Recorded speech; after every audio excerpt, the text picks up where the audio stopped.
Hello, সবাই কেমন আছেন? আশা করি সবাই খুব ভালো আছেন, সুন্দর আছেন, সুস্থ আছেন, হাসি খুশি আছেন। আমি শম্ভু মুখার্জি, অসুরি চ্যানেলে আপনাদের সঙ্গে আজ সোমবার। তো চলুন, গল্প তো বলতেই হবে, তবে একটা কথা আপনাদের একটু বলে দিই। কথাটা হচ্ছে যে এই একটা জিনিস, যে ঘটনা যখন শুনবেন তখন কিন্তু কুইট করবেন না ঘটনা থেকে, ঘটনাটা কিন্তু পুরো শুনবেন। বোঝা গেল? ঘটনাটা পুরো শুনবেন, কুইট করে যাবেন না, তাহলে কিন্তু ক্লাইম্যাক্সের জায়গাতে পৌঁছতে পারবেন না, ঝামেলা হয়ে যাবে।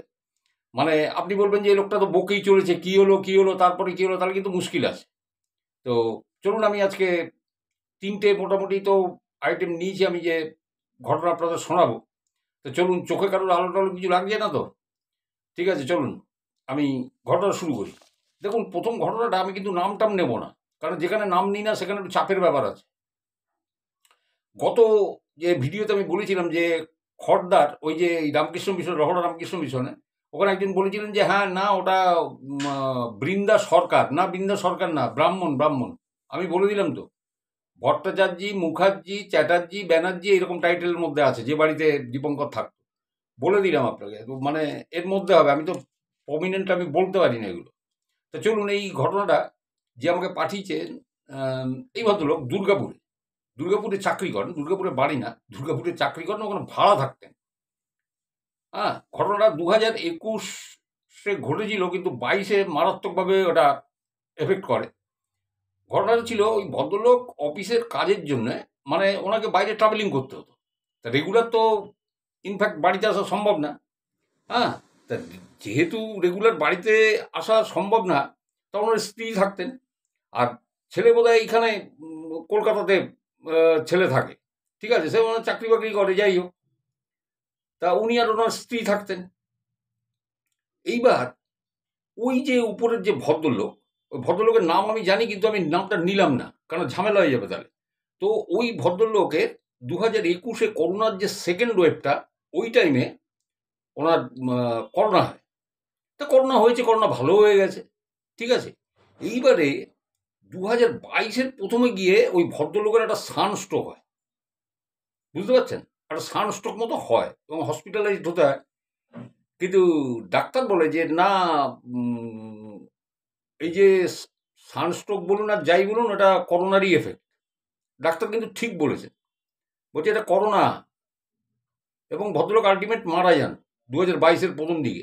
এবং মারা গেলে পরে উম, তো মারা তো গেছেন, ডাক্তার বলছে এটা করোনা। ওনার করোনা হয়েছিল, ঠিক আছে, কমেও গেছিল, কিন্তু যেটা হয়েছে ওনার, যে হার্ট অ্যাটাকটা হয়েছে, সেটা করোনারই প্রভাব, মারা গেছে। তো এইবারে এই যে হাজব্যান্ড অ্যান্ড ওয়াইফ, এনারা ওই উপরের ভদ্রলোক, আমি নাম পদবি জানি কিন্তু বলছি না, তাহলে মানে ইয়েটা সামনে আসতে চায় না, উনি বলেছেন তো। দাদা দাদা বলে ডাকতেন ওই উপরের বাড়িওয়ালাকে, দাদা দাদা সম্বোধন করতেন।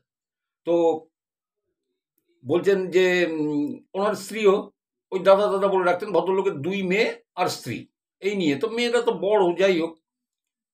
বলছে ভদ্রলোক মারা গেছে 3 দিন পার হয়েছে, 4 দিনের দিন। বললো আমি বাড়িতে ছিলাম না, কারণ অফিসের কাজে আমাকে বলছি আমার ট্রাভেল করতে হয়, সব দিন আমি আসতেও পারি না। আমার স্ত্রী একা থাকে নিচে, আমরা তো ভাড়া থাকি। বলছে ঘরের দরজা জানালা বন্ধ, বলছে জানলায় নক, জানলাতে নক করছে। নক করে তখন এনার ওয়াইফ বলেছে যে কে, কে? তখন বলছেন যে তোমার দিদিকে বলো আমাকে একটু কটা জামা কাপড় দিতে, আমি এই পুরনো জামা কাপড় পরে 4 দিন ধরে ঘুরে বেড়াচ্ছি। একদম পরিষ্কার ওই উপরের দাদার গলার আওয়াজ। এবার দেখুন, ভদ্রমহিলা তো অশিক্ষিত না, শিক্ষিতা মহিলা। তিনি এতদিন ঘেটেছেন, এত বছর আছেন ওই বাড়িতে, সব চেনেন, ওনার গলার আওয়াজ ফাওয়াজ সব কিছু একদম প্রমিনেন্ট। এবার ভদ্রলোক যখন এসছেন, তখন ভদ্রলোককে সমস্ত ঘটনা বলেছেন উনি, যে দেখো এই ব্যাপার, আমি পরিষ্কার দাদার গলার আওয়াজ। বলছে তোমার দিদিকে বলো হুম আমাকে কিছু জামা কাপড় দিতে, আমি তো 3 দিন ধরে 4 দিন ধরে পুরনো জামা কাপড় পরে ঘুরে বেড়াচ্ছি। তো ভদ্রলোক যখন আমাকে অডিও করে ঘটনাটা বলছে, বলছে দাদা আমি আপনাকে বলছি আমার গায়ে কাটা মারছে, জানেন। এবং ঘটনাটা মিথ্যে না, এরপরে অত্যাচার আরো বেড়েছিল। বলে আমার ওয়াইফ তখন পাশের বাড়ির একজন, মানে পরিচিত, আলাপ টালাপ হয়ে গেছিল, বলে যে তাকে নিয়ে শুতো। বলে লাস্টে ক্রমশ অত্যাচার বাড়তে বাড়তে বললো আমার ওয়াইফ ওখানে থাকতে চাইতো না, বলে আমি চলে যাচ্ছি ছেলের কাছে। তা এখন এই কেষ্টপুরে আছে ছেলের কাছে। তা আমি ভদ্রলোককে জিজ্ঞাসা করলাম যে হোয়াটসঅ্যাপে যে বাড়ি কি ছেড়েছেন? বললেন না, আমি আছি ওই বাড়িতে। এখন দেখুন, উনি একটা পুরুষ মানুষ, উনি এখানে ওখানে ট্রাভেলিংয়ে যাচ্ছেন, দুদিন হয়তো বাড়িতে আসছেন না, তারপরে বাড়িতে আসছেন, থাকছেন, এইভাবে কিন্তু উনি চাকরিটা করছেন। কিন্তু স্ত্রী কিন্তু এখনো এই আমাদের কলকাতায় চলে এসছে এবং কেষ্টপুরে ছেলের কাছে আছে, ওখানে আর ফেরেনি। বলছে যে সেই অত্যাচার কিন্তু আরও বেড়েছে। ওই ভদ্রলোক আমাকে এই কথাও বলেছেন যে সেই অত্যাচার কিন্তু আরও বেড়েছে, আপনাকে এইটুকু আমি বলে দিলাম। তো যাই হোক, তো আমি তো জানি না যে ধরুন কীরকম পজিশানে ওনারা পড়েছিলেন। এগুলো কী হয় জানেন তো, যারা না পড়েছে এই পজিশানে, তারা না ঠিক বুঝতে পারবে না, জানেন তো। অনেক সময় অনেকে হিয়ালি মনে করে বা খারাপ ভাবে মনে করে, বলে এই লোকটা আলতু ফালতু কথা বলে যাচ্ছে। যাই হোক, ছাড়ুন। তো ওনার আর একটা ঘটনা আছে, উনি আমাকে পাঠাবেন বলেছেন। বলছে শিহরণ জাগানো ঘটনা আমি পাঠাবো, আপনি খালি এইটুকু বলবেন দয়া করে আমার নামটা আর এই কোম্পানির নামটা নেবেন না, তাহলে কিন্তু মুশকিল মানে জানাজানি হবে। উনি ওনার নিজের নাম, ওনার পদবী কি, ওনার স্ত্রীর নাম, পদবী, সমস্ত কিছু সবই বলেছেন। ওনার যা পদবী তো ওনার স্ত্রীরও সেই পদবী হবে, আর উপরের ভদ্রলোকের নামটা কি, তার পদবী কি, সমস্তই বলেছেন। কিন্তু আমাকে বলেছেন যে আপনি এগুলো একটু অ্যাভয়েড করে যাবেন, কারণ আমার মুশকিল যাবো, কারণ উনি এখনো সেই বাড়িতে থাকেন। আর এটা ইউটিউব দেখুন, একটা গ্রুপে গল্প আমি সব বলতাম, কিন্তু ইউটিউবে না, এটা ওয়ার্ল্ড ওয়াইড, মানে কোনো জেলা ফেলা কোনো বাদ নেই। কে কোথা থেকে খুলে ভাই দেখবে, তারপরে বলবে এই তো দেখো তোমাদের বাড়ির ঘটনা এই সমস্ত বলেছে, আমি কেস খেয়ে যাবো, ঝামেলা। চলুন, এই ঘটনাটা হয়েছে, আমি আপনাদের বলে দিলাম কি করে একটা মৃত মানুষের গলা কি করে সে বলতে পারে যে তোমার দিদিকে বলো কাপড় দাও, আমি এক কাপড় পরে ঘুরে বেড়াচ্ছি। তো যাই হোক, কিভাবে জানান দিতে পারে জানি না, দেহটা পুড়ে ছাই হয়ে যায়, তারপরে মানুষ কিভাবে তার মানে অস্তিত্বের মানে প্রকাশ করে, এটা তো খুব একটা মানে সাংঘাতিক ব্যাপার। চলুন, এর পরের ঘটনাটা বলছি। পরের ঘটনাটা হচ্ছে ওই আমাকে পাঠিয়েছে সুব্রত অধিকারী। এদের বাড়ি হচ্ছে হুগলির এই জাঙ্গিপাড়া থানার অন্তর্গত ওই আপনার সীতাপুরে। তা ওই সীতাপুর, তারপরে এই প্রসাদপুর, এই সমস্ত আছে বলে আপনারা জানেন। তা আমি তো ওদিকে যাইনি, তা আমি মানে এটা সঠিক আমি মানে বলতে পারবো না। তো মানে আমি যেটা শুনেছি সেটা আপনাদের বলছি। তো ওই সীতাপুরে এদের বাড়ি। তা বলছে যে ঘটনাটা আমাকে বলেছে যে ঘটনাটা কাকু কয়েকটা ঘটনা মিলিয়ে একটা অপ্রাকৃত টাইপের ঘটনা, কয়েকটা ঘটনা যেটা আমার মায়ের সাথে ঘটে বা আমার পরিবারে ঘটে, এই ছোট ছোট ঘটনা মিলিয়ে একটা ঘটনা আমি আপনাকে বলছি, আপনি একটু শুনুন। তাই বললাম যে ঠিক আছে বলো। তা বলছে যে আমার দাদু, হ্যাঁ, মানে এটা হচ্ছে ওই সুব্রত অধিকারীর যিনি বাবা, এনার বাড়ি হচ্ছে ডোমজুর খাটোরা অঞ্চলে। দেখুন আছে নাকি এই জায়গা, আপনারা যারা ওইখানকার লোকজন আছেন আমাকে বলবেন। তো ডোমজুর খাটোরা অঞ্চলে ওনার বাড়ি। ওনার 4 মেয়ে।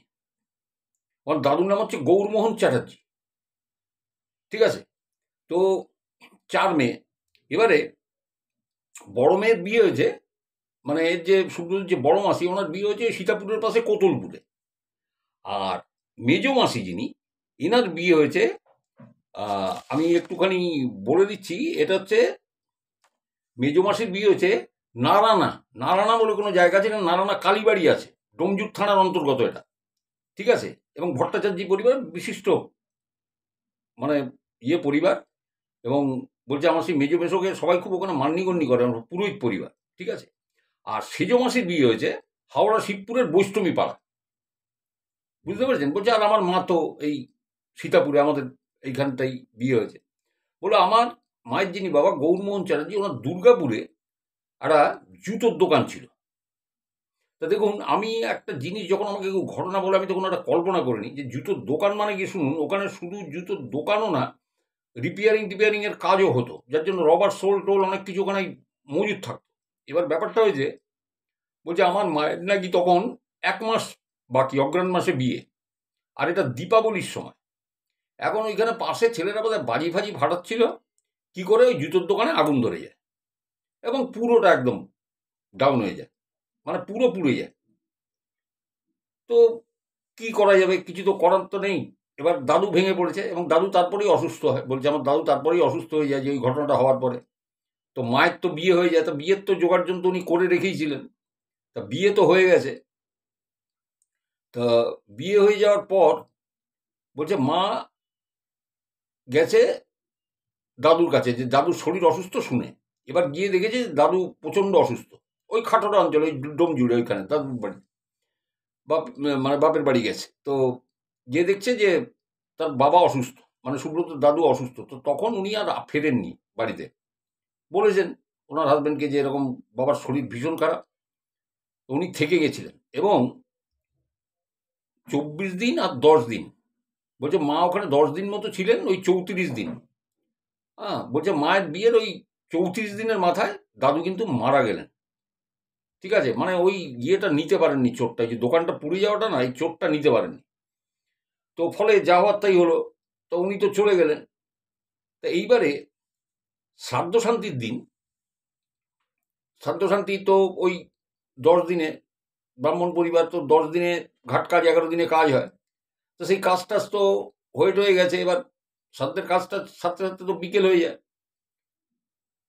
তা সুব্রত বলছে তো ওটাকে আমরা তো মামা বাড়ি বলতাম না, দাদুর বাড়ি বলতাম, কারণ আমার কোনো মামা ছিল না, 4 মাসি, এই 3 মাসি খালি, তাই দাদুর বাড়ি বলতাম। তো বলছে শ্রাদ্ধ শান্তি শেষ হয়ে যাওয়ার পরে ওই প্রায় সন্ধে হয়নি তখনও, সন্ধে হব তখন ওই মা আর ওই পাড়ার 2-1জন বউ তারা ওই পুজোর থালা বাসনগুলো ধুতে গেছে ওখানে, যেটাতে ক্রিয়াকর্ম হয়েছে আর কি, যে থালা বাসন বের করেছিলেন পিতলের বা কাঁসার থালা বাসন, যে যাই হোক সেগুলো ধুতে গেছেন পুকুরে এবং চান করে ঘরে ঢুকবেন। তো এইবারে যখন ওখানে গেছেন, থালা বাসনগুলো ধোয়া টোয়া হয়ে গেছে, রাখা হয়েছে গেছে, এবারে ওনারা চান করবেন, তখন ওর মার কাছে সুব্রত বলছে যে আমার মায়ের কাছে একটা কালো কুকুর, মিশমিশে কালো সে কুকুরটা, একদম এত বড় একটা, মানে দারুণ চেহারাটা, মিশমিশে কালো কুকুর। বলছে মার গাড় ঘেসে এসে দাঁড়ালো ওই সন্ধ্যাবেলা। মা স্বাভাবিক কারণে ভয় পেয়ে গেছেন। মা ভয় পেয়ে গিয়ে সেই কুকুরটাকে যা যা করে ওই জলের ছিটে দিয়ে দিয়েছে গায়ে। কুকুর দৌড়ে ওখান থেকে চলে গেল। আর অতগুলো মহিলা ছিল, কারুর সামনে যায়নি। বলছে আমার মায়ের সামনে গিয়ে এরকম ঘেসে এরকম দাঁড়িয়েছে, বলে মা ওই দিকে ভয় পেয়ে গেছে। তখন যারা মহিলারা ছিল তারা তখন বলছে যে তুই এটা কি করলি, কে কোন রূপে কখন আসে কিছু বলা যায়, তোর বাবা তোকে এত ভালোবাসতো। পাড়ারই মহিলারা তো বলছে যে বাবা তোকে এত ভালোবাসতো, তোর বাবা হয়তো তোর কাছে এসেছিল, তুই তাড়িয়ে দিলি এইভাবে। আমরা যেভাবে ইমোশনাল হয়ে পড়ি আর কি। তো উনি বলেছেন যে না না, বাবা আমার কাছে আসুক, আমি তো চাই বাবাকে আমি ইয়ে করে রাখবো, কিন্তু দেখ ওইরকম একটা কালো কুকুর আমার সামনে এরকম, হ্যাঁ আমি চমকে উঠেছি, আমি ভয় পেয়ে গেছিলাম, তাই আমি এটা করেছি। বলে এটা ভালো করলি না তুই। তো যাই হোক, এটা একটা ছোট ঘটনা গেল। তো এরপরে আমি বলি, এই সুব্রতর বাবা যিনি, তিনি একটু একগুঁয়ে গোছের মানুষ, একগুঁয়ে গোছের মানুষ বলতে মানে কিরকম জানেন তো, ইনি কিন্তু পরিশ্রমী, অলস না, কামচোর না, যে ভাই আমি সৎ পথে পরিশ্রম করে আমি টাকা কামাবো, কিন্তু একগুঁয়ে মানুষ, যে আমি আমার মত মতো কাজ করবো, কারোর তাবেদারিতে আমি কাজ করব না, বা কারোর বিয়েতে আমি থাকবো না। তো ভালো কথা ভাই। তো এইবারে বলছে আমার ঠাকুরদার সাথে বাবার কোনো একটা ব্যাপারে মতানৈক্য হয়েছে, ঠিক আছে, মানে একটু কথা কাটাকাটি বা বাদ বিতরণ। তখন বলছে আমার বাবা বলেছেন যে আমি আলাদা খাবো, তাহলে আমি তাহলে আলাদা খাওয়ার ব্যবস্থা করবো। তখন দাদু বলেছে না, আমার বাড়িতে নাম কীর্তন হয়, একটু বৈষ্ণব ধর্মাবলম্বী। তা বলছে যে আমার বাড়িতে নাম কীর্তন হয়, পাড়ার সবার আমার ইয়েকে চেনে, এবং আমার একটা নাম ডাক আছে, এক বাড়িতে 2 হাঁড়ি হবে না কোনো মতে, এক বাড়িতে 2টো হাঁড়ি করতে দেবো না। তোমার যদি হাঁড়ি আলাদা করতে হয়, তুমি যদি আলাদা থাকো, তুমি আলাদা বাড়ি করে সেখানে যাও, বৌমাকে নিয়ে থাকো। তখন সুব্রত দাদু বলেছেন যে কোথায়, আমাকে তাহলে জায়গাটা দেখাও, যে কোথায় আমি কাঁচা ঘর তুলি, যা তুলি আমার যা সামর্থ্য আমি তাই দিয়ে তুলবো। তখন বলছে দাদুর 5 কাঠা জমি ছিল, বলে 2টো পুকুর, বলে ওই লাগোয়া দুটো পুকুর ছিল, পুকুরের মাঝখানে ওই জমিটা। তারপরে তুমি এখানে তাহলে তো ঘর তোলো, তোমার তুলে তুমি আলাদা থাকো। তারপরে ঠিক আছে, তুলবো। উনি ওখানে কাঁচা ঘর, ওই মাটির দাওয়া টাওয়া দিয়ে, ওই উপরে খোলার ছাউনি টাউনি দিয়ে উনি ঘরটা তুললেন। ঠিক আছে, এবারে আমি বলেছি যে, সুব্রত বলছে যে আমাদের এই বংশ পরম্পরায় এই অঞ্চল দিয়ে প্রায় মানে বলছে আমাদের যে পূর্বপুরুষেরা ছিল, যেমন ধরুন আমার বাবা, তার বাবা, তার বাবা, তার বাবা, বলে এরা একটা ইয়েতে গিয়ে সব একমার পেটের ভাই ছিলেন, এবং তাদের থেকে এই বংশ বিস্তারটা করতে করতে আমাদের প্রায় 100-5 এরকম রিলেশনশিপে এরকম চলে এসছে। এবার তাদের মধ্যে কেউ যদি মারা টারা যেত, বলে আমাদের হয়তো নিমন্ত্রণ করতো না, আমাদেরও কোনো কাজ হলে তাদের নিমন্ত্রণ করতাম না, কিন্তু ওষুধটা মানতাম, যে যেহেতু ব্লাড কানেকশন আছে বা ইয়ে আছে। ঠিক আছে, এরকম হয়। তা বলছে এত আমাদের ওইখানে এরকম এটা ছিল বলে এটা আমরা মানতাম। কিন্তু কি জানেন, আমাদের এই বৈষ্ণব ইয়ে হলেও, আমাদের বাড়ি নাম কীর্তন হলেও বলছে যে বাবা তো আলাদা হয়েছিল, বাবা এই সমস্ত মানতেন না, বাবা 1-2 গোছের লোক। তা বলছে আমাদের জ্ঞাতিরা বা আমরা কিন্তু পেঁয়াজ রসুন এগুলো আমরা কিন্তু খেতাম। ঠিক আছে, মাছের কথা এখানে বলেনি, আমি সেই জন্য আমি বললাম না। তো বলছে যে আমরা খেতাম পেঁয়াজ রসুন টসুন, আমরা খেতাম। তা বলছে যে আমার বাবার সাইকেলের দোকান ছিল, সাইকেলের দোকান মানে সাইকেল রিপেয়ারিংয়ের দোকান, এবং সারাদিন ওই দোকানে উনি পড়ে থাকতেন, এবং উনি খুব মানে কীভাবে দুটো পয়সা কামানো যায়, মানে পুরনো সাইকেল সেটাকে সস্তায় কিনলেন কারোর থেকে, কিনে সেটাকে রিপেয়ার করে রং চং করে আবার একটু ভালো দাম দিয়ে বিক্রি করলেন। এরা মোটর সাইকেলও সারাতে পারতেন উনি, এবং মোটর সাইকেলও তাই করতেন, তাতে আবার রং চং করে সেই মোটর সাইকেল সারিয়ে সেটাকে বিক্রি করতেন। তার মানে কীভাবে সৎ পথে থেকে পরিশ্রম করে পয়সা আয় করা যায়।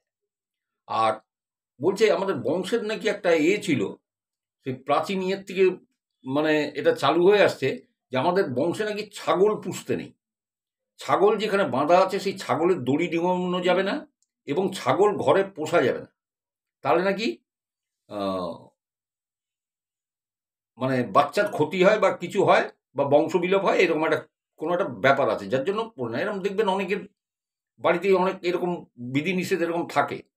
যেমন আমাদের বাড়িতে লক্ষ্মী পুজো এটা অমুক করতে হয়, আরেক বাড়িতে দেখবেন তাদের অন্য নিয়ম, তাই এইরকম। এদের বাড়িতে ছাগল পোষে না কেউই।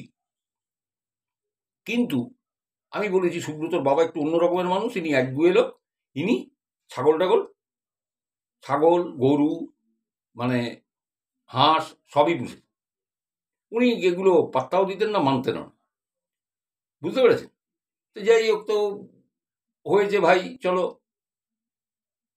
উনি ওনার দোকানে চলে যেতেন, আবার দোকান থেকে আবার ফিরতেন, এ করতেন। যাই হোক, এবারে একদিন হয়েছে কি, সুব্রতর মা ওই দাওয়ায় বসে করেছেন, ওই তরকারি কুটনো কুটে রেখেছেন, আর ওই পেঁয়াজ কুটে রসুন টসুন ছাড়িয়ে ওইরকম থালার মধ্যে এরকম রেখে দিয়েছেন। আর ভর দুপুরে এসছে একজন, ওই মাদুকরি করতে এসছে, সে ওই তিলক টিলক কাটা, সাদা পরা, ধুতি পরা, ফতুয়া পরা। তো সে বাড়িতে ঢুকেই মানে ভিক্ষা চাইতে গিয়েই সে সুব্রতর মাকে সেই লোকটি বলছে যে তোমরা কি জাত? তো বলছে আমরা এমনি তো বৈষ্ণব, কিন্তু বলে তাহলে এই যে পেঁয়াজ রসুন খাচ্ছ? তা বলছে যে না, আমাদের জ্ঞাতিরা সব খায়, আমার শ্বশুরমশাই খান না, উনি সব মানেন, কিন্তু আমরা মানি না, আমাদের জ্ঞাতিরাও কেউ মানে টানে না, যতটা জানি আমরা খাই। তো এই বলে ওর মা চাল আর পয়সা আনতে গেছে, তখন ওই শুনতে পাচ্ছেন ওই যে ভিক্ষা চাইতে এসেছিল সে বলছে, ইস পেঁয়াজ রসুন, ছি ছি ছি ছি, থু থু থু থু থু, এই বলে উনি চলে গেলেন। এবং সুব্রতর মা চাল আর পয়সা নিয়ে এসে দেখেন তিনি নেই, চলে গেছেন। এইবারে স্বাভাবিক কারণে দেখুন, তখন তো ফাঁকা ফাঁকা এলাকা ওইসব জায়গায়, তো ওই পিছনের বাড়িতে উনি গেছেন, পিছনের বাড়িতে গিয়ে উনি জিজ্ঞাসা করেছেন যে হ্যাঁ গো দিদি, তোমার বাড়িতে এসছে এরকম কোনো লোক ওই সাদা পরা চাইতে? বলে না, বলে আমার বাড়িতে তো এইমাত্র এসছিল, কিন্তু কোথায় গেল, এত তাড়াতাড়ি তো সে কোথাও যেতে পারে না। আমি চাল পয়সা নিয়ে এসেছি, না নিয়ে চলে গেল এই দুপুরবেলায়, এক গৃহস্থের অমঙ্গল হবে। তো এবং তখন সেই ভদ্রমহিলা বলছে, না আমাদের তো বাড়িতে তো আসেনি, আর এরকম কাউকে দেখিও নি। তখন ওনার মা একটু মানে হয়ে গেল, মনটা খারাপ হয়ে গেল। এটা একটা ছোট্ট একটা ঘটনা। বলছে এরপরে বলছে আমার মায়ের মানে পুত্র সন্তান হয়, মানে যে হচ্ছে সুব্রতর দাদা, মায়ের পুত্র সন্তান হয়। তো বলছে তার যখন বছর দুয়েক বয়স, চিন্তা করুন। বলছে যে তখন পোলিও খাওয়াতে নিয়ে যাবে মা। তা মা দুধ দিয়ে ভাত দিয়ে মেখে খাইয়েছিল নাকি দাদাকে, খাইয়ে ওই জামা কাপড় পরিয়ে মাটির দায়, বাবু তুমি বসো, আমি ছাগলটা তুলে নিয়ে আসি মাঠের থেকে। মানে মাঠের থেকে ছাগলটা নিয়ে এসে ছেলেকে কোলে করে পাশেই স্বাস্থ্যকেন্দ্র, ওখানে নিয়ে যাবেন পোলিও খাওয়াতে। সে ছাগল নিয়ে এসে দেখছেন ছেলে নেই ওখানে, ছেলে গায়েব। এবার খোঁজ খোঁজ খোঁজ খোঁজ খোঁজ খোঁজ ঘন্টা দেড়েক পাগলের মতো পাড়ার লোকেরা এতে খুঁজে দেখলো পাশের এই যে পুকুরটা ছিল না, দুটো পুকুরের মাঝখানে যে জমিটা রয়েছে, ওই পুকুরের মধ্যে পড়ে সে পুকুরে ভেসে উঠেছে। এবার বুঝুন কিরকম মানে একটা মায়ের তখন কি অবস্থা হতে পারে। মারাই গেল, ভেসে উঠেছে পুরো জলের মধ্যে।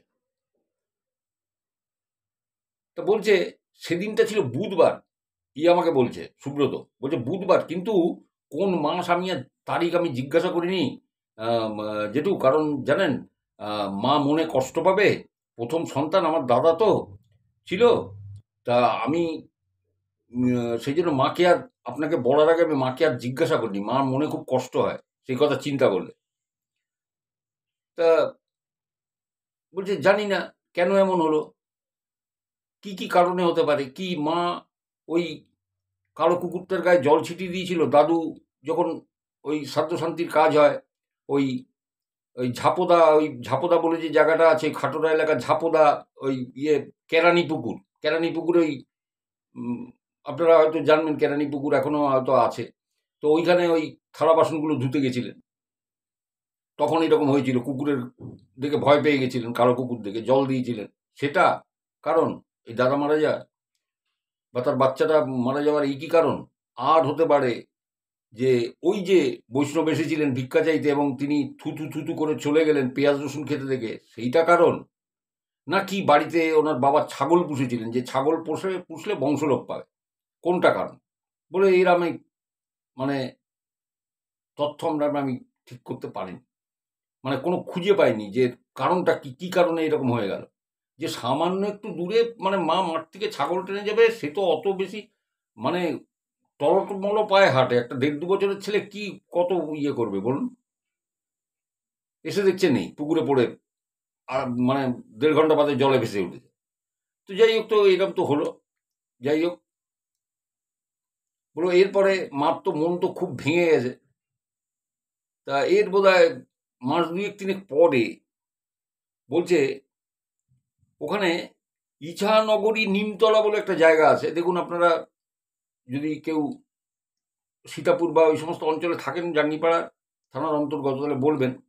ইছানগরী মানে নিমতলা বলে একটা জায়গা আছে, ওই ধারে কাছে মনে হয় শ্মশানও আছে, ওখানে কালী পুজো হয় খুব জাগ্রত।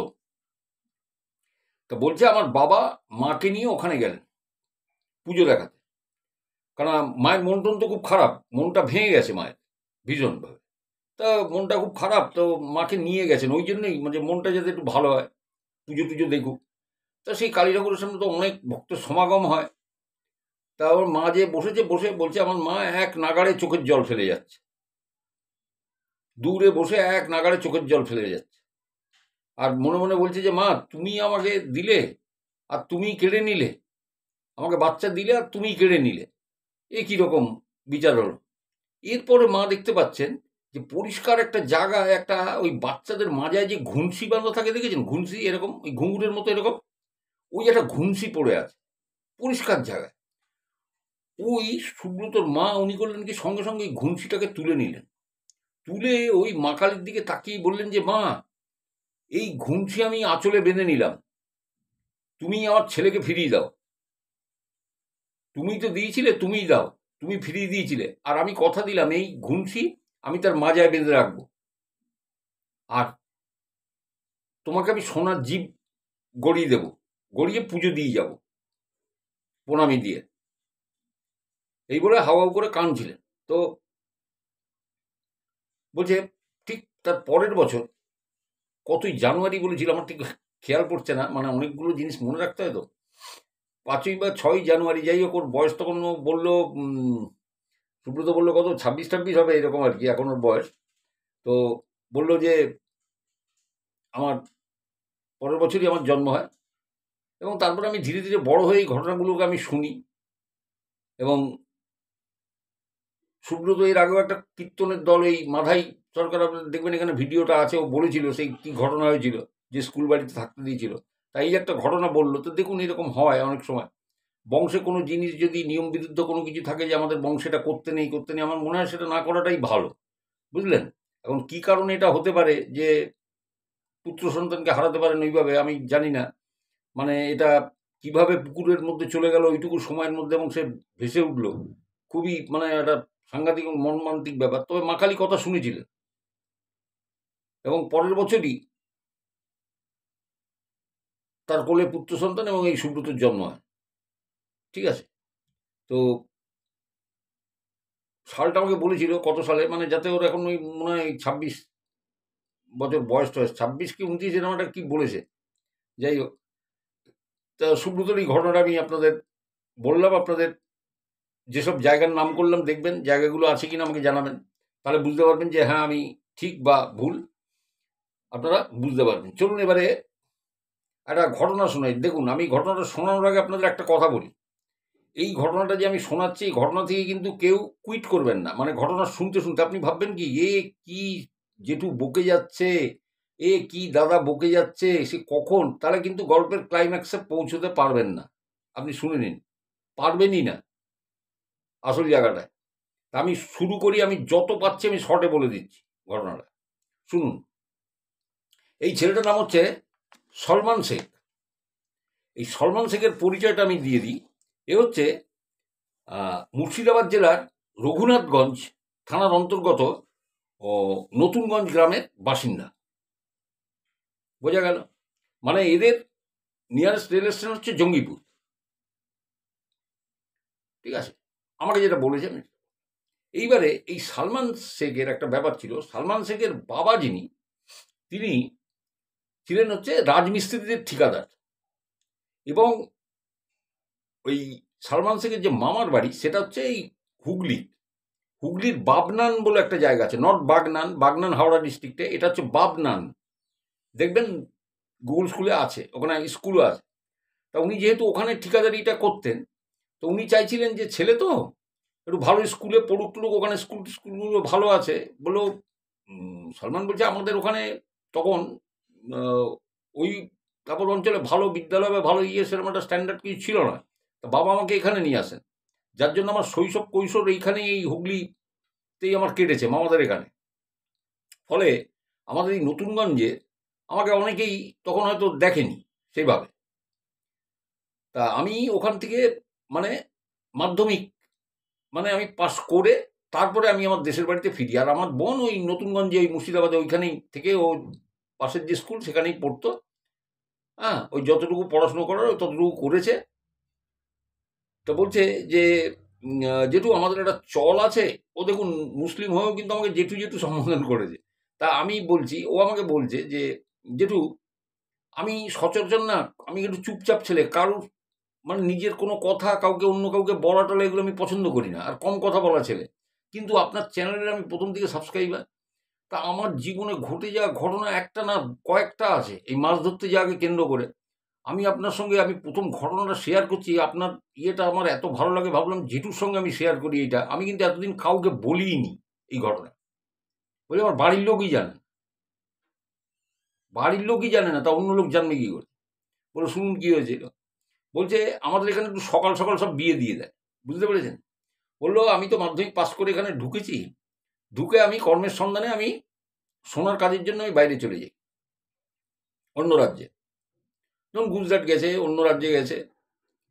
তা বলছে আমার যখন 19 বছর, যখন আমি আয় করতে শিখি তখন আমার বিয়ে দিয়ে দেয়। 19 বছর আমার বিয়ে। কিন্তু যেটু আমার একটা, যেমন ধরুন ছেলেরা বিকেলে হলে খেলার নেশা, ফুটবল নিয়ে মাঠে যাবে, কেউ ক্রিকেটের ব্যাট বল নিয়ে এসে মাঠে যাবে, তারা নেশা, তারা খেলাধুলো করতো। আমার কিন্তু এইসব দিকে আমার নজর ছিল না। আমার নেশা ছিল হচ্ছে মাছ ধরা। তা ভাই মাছ ধরাটা কীরকম আবার? বলে এটা আমার নেশাটা এসেছিল আমার বাবার থেকে। আমার বাবা রাজমিস্ত্রির ঠিকাদার হলে কী হবে, বাবার মাছ ধরার প্রচণ্ড ঝোঁক ছিল। এই বাবার সাথে গিয়ে গিয়ে আমি এই মাছ ধরাটা আমি করি, আমার নেশায় দাঁড়িয়ে যায়। এবং যত আমি বড় হয়েছি, যত আমার বয়স হয়েছে, বলছে আজকে আমার বয়স 24 বছর, যে আমার 3 বছর একটা মেয়ে আছে, কিন্তু আমার নেশার 4 গুণ বাড়তে থাকে যত আমার বয়স হয়। তো বলে এখন আমি মুম্বাইতে যাই, ওখানে আমি সোনার কাজ করি, এবং যেটু আপনার আশীর্বাদ আমার খুব ভালো চলে, খুব, ঠিক আছে, আমার কোনো অভাব নেই। আর আমি 5 মাস বা 6 মাস ওখানে থাকি, কাজ করি, আবার 1 মাসের জন্য আমি বাড়ি চলে আসি, এই নতুনগঞ্জে চলে আসি।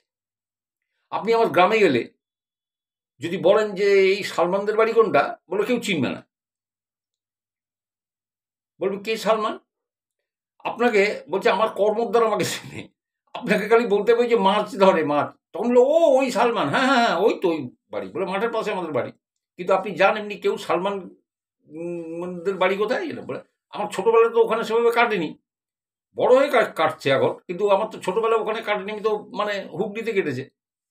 তো যাই হোক, তা এই মাছ ধরার নেশা পেয়ে যায়। বলে জেঠু আমার কাছে যা মাছ ধরার সরঞ্জাম আছে, হুইল আছে, আপনারা ভালো করে ঘটনাটা খালি শুনবেন, খালি স্কিপ করবেন না, তাহলে বুঝতে পারবেন না।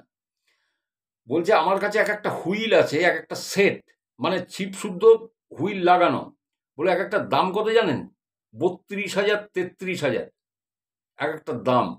এবং আমি শম্ভু মুখার্জি, আমি আপনাদের বলছি, আমি সেগুলো দেখেছি, এতখানি যুদ্ধি বলছি, ওগুলোর অনেক দাম, অনেক দাম এখন।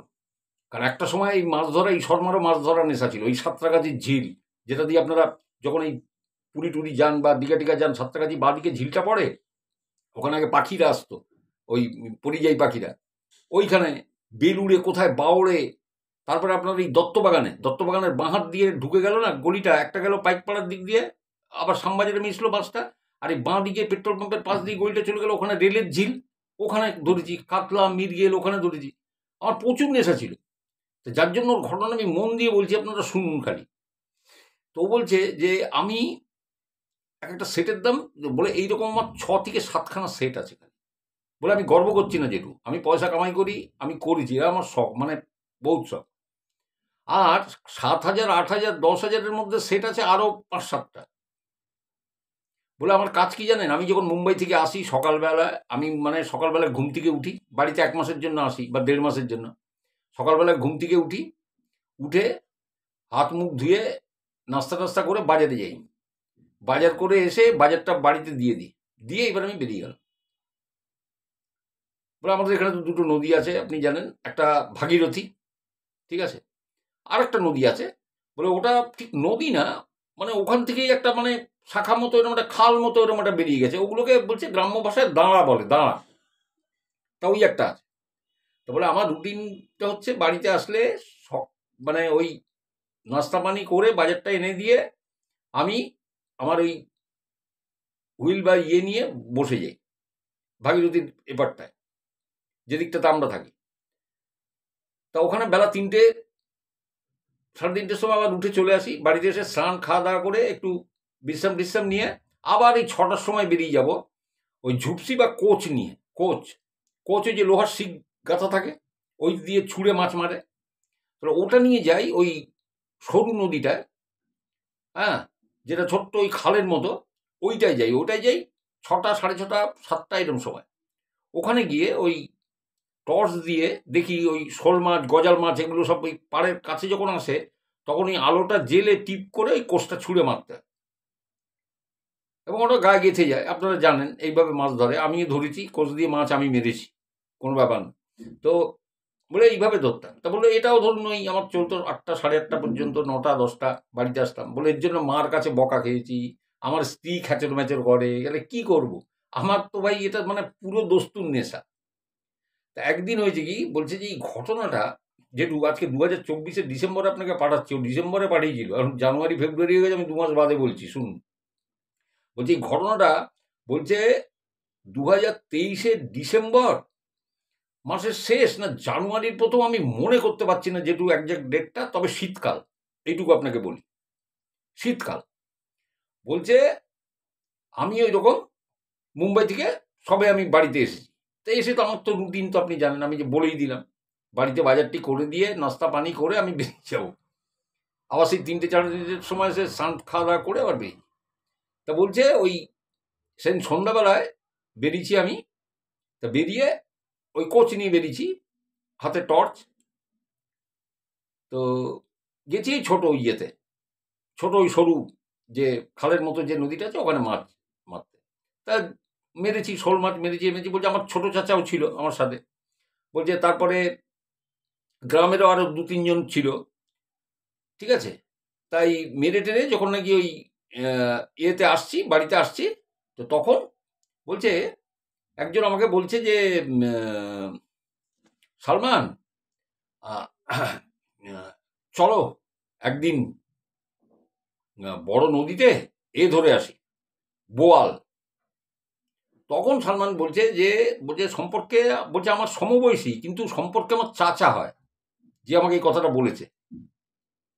হ্যাঁ, বলে সম্পর্কে আমার চাচা হয়, সেই জন্য আমি চাচা বলে রাখি। তা আমি যে চাচা একদম আমার মুখের কথাটা কেড়ে নিয়েছেন। আমিও ভাবছিলাম যে এই বোয়াল একদিন বোয়াল শিকারে বেরোবো। এবার সালমান সব জানে, এক একটা মাছের শিকার, কাতলা শিকার করতে বেরোলে তার কি টোপ হবে, তার কি ইয়ে হবে, কোন জায়গাটা চুজ করতে হবে, কোন জায়গায় মাছ থাকতে পারে। বলে আমি এত বছর ধরে করেছি তো, বলে আমার প্রচণ্ড অভিজ্ঞতা, কোন স্পটে বসলে মাছ হতে পারে। ঠিক এইরকম আমার একটা মানে একটা ইয়ে চলে আসে, আমার চলে এসছে। তা আমি তাকে বললাম যে চাচা ঠিক আছে, তাহলে কবে যাবে, কাল না পরশু, তাহলে ইয়ে করো। তারপরে ঠিক আছে চলো, যদি কালকে হয় তো কালকে তো চলো, চলে যাই। তারপরে ঠিক আছে, আমি তাহলে রেডি ফেডি করি বাড়িতে গিয়ে, তা কালকে আমি আপনাকে ফোন করে নেবো চাচা। তা বলি ঠিক আছে সালমান, ঠিক আছে তুমি ফোন করো, আমি করবো, দুজনে যে বলো আমি 2টো ছিপ নিয়ে নেবো। বলে আমার দামি ছিপ, আমি যেটা আমি 2টো নিয়ে নেবো। বলে আপনি যদি পারেন একটা ছিপ নিয়ে নেবেন, আর নাহলে আমারটা দিয়ে ধরবেন আপনি, কোনো ব্যাপার না। তাহলে ঠিক আছে। তা বলছে যে আমাদের এই যে ভাগীরথী নদীটা, বলো আমরা যে পাড়টাতে আছি, যেটু এই পাড় থেকে যদি আপনি উল্টো দিকে আপনি যদি তাকান, সেই ওপারে মানে উল্টো দিকের পাড়ে যদি কেউ গোসল করে, তাকে একটা পিঁপড়ের মতো দেখাবে, বা একটা মুড়ির আকৃতি যেরকম হয় এরকম দেখাবে, মানে আর একটু কুয়াশা বসতে থাকলে এপার ওপার কিছু দেখা যায় না। আর ওপারটায় খালি আমবাগান আর লিচু বাগান, আমবাগান আর লিচু বাগান।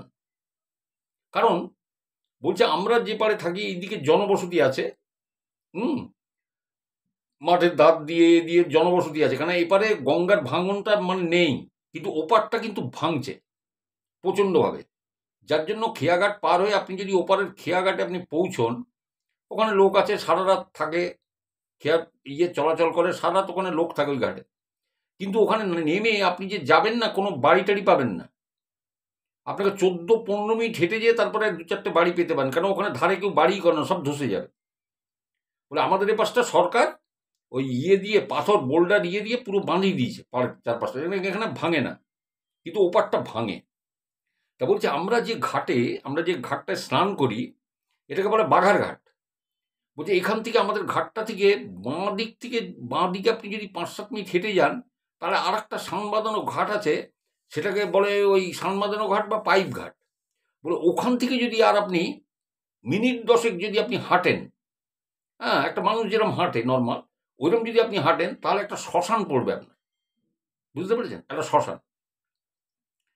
তো আমার টার্গেট হচ্ছে এই যে বোয়াল মাছ ধরতে যাব, কোন স্পটটাকে আমি বাজবো। এইবারে আমি স্পটটা কিন্তু বেছে নিয়েছি, মানে মনে মনে ছক করে নিয়েছি যে আমার স্পট হবে এই শ্মশানটা, যেখানে শ্মশানটা নদীর এপারে, মানে আমরা যে দিকটাতে থাকি এদিকে, বাগারঘাট, পাইপঘাট, তারপরে ওই শ্মশান। আমার টার্গেটটা হবে এই যে শ্মশানটা এখানে আছে, ঠিক নদীর উল্টো পারে, ভাগীরথীর উল্টো পারে ওখানে একটা চড়া মতো আছে, বালির চড়া। কারণ ওখান থেকে নদীটা এরকম টান নিয়েছে, বেঁকে গেছে, ওটাকে আমরা বলি কাটান।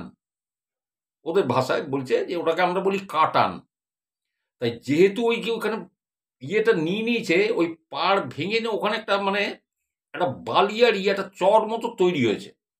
বলে ওইটা হচ্ছে বেস্ট জায়গা, কারণ আপনি খুব উঁচু জায়গায় বসে ওরকম ছিপ ফেলা আর একটা চরের পরে বসে আপনি যে ছিপ ফেলা আপনার খুব ইজিয়েস্ট হবে। এবং বোয়াল মাছটা ধরতে গেলে রাত্রে যেতে হবে, রাত ছাড়া আপনি দিনের বেলা বোয়াল ধরা খুব মুশকিল, কারণ ডিপ জলে থাকে। এরা রাতের দিকে পাড়ের কাছে আসে ছোট ছোট মাছ খেতে, কারণ ছোট ছোট মাছটা সাধারণত গভীর জলে যায় না, খুব ধারে কাছে ঘুরে বেড়ায়। ওই বোয়াল মাছ খেয়ে নেবে, ওই জন্য এরা ওই খাবার লোভে এরা এখানে কাছাকাছি চলে আসে। তখন 20-25 হাত যদি আপনি টোপ গেছে ফেলেন, 20-25 হাত দূরে আপনি বোয়াল মাছ শিকার করতে পারবেন। তা বলে আমার জায়গা নিয়ে এরকম একটা চুজ করবার আমার একটা ব্যাপার ছিল।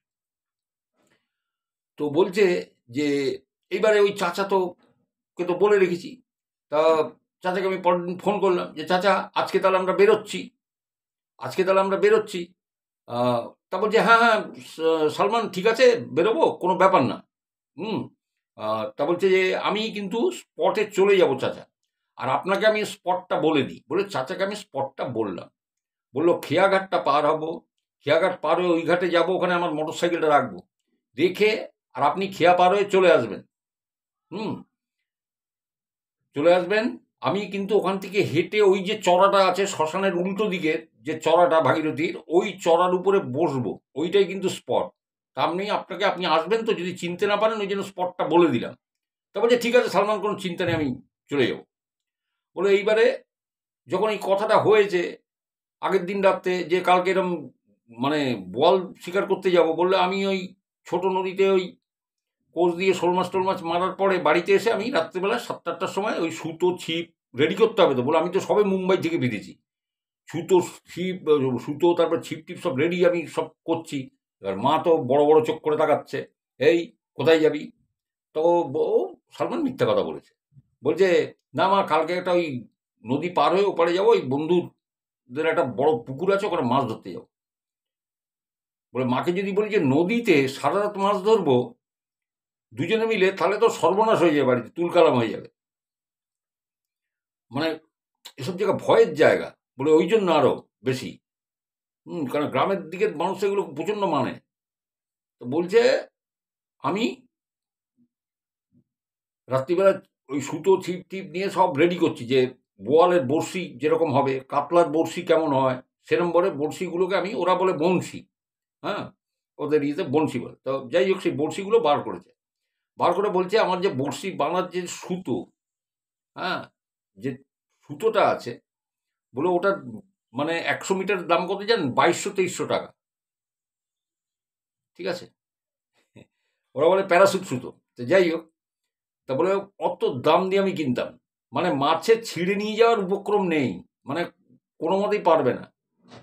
তা আমি সেই বড়শির সব সেটগুলো সব বার করে সব রেডি করেছি, রেডি করে সব আলাদা আলাদা রেখেছি, যে ওখানে গিয়ে খালি জুড়ে নেব ছিপের সাথে। আবার পরদিন সকালবেলায় উঠে নাস্তা পানি করে বাজারে চলে গেছি। বাজারে গিয়ে এবার টোপ কিনতে হবে, তো টোপ হচ্ছে পুঁটি মাছ কিনলাম বাজার থেকে।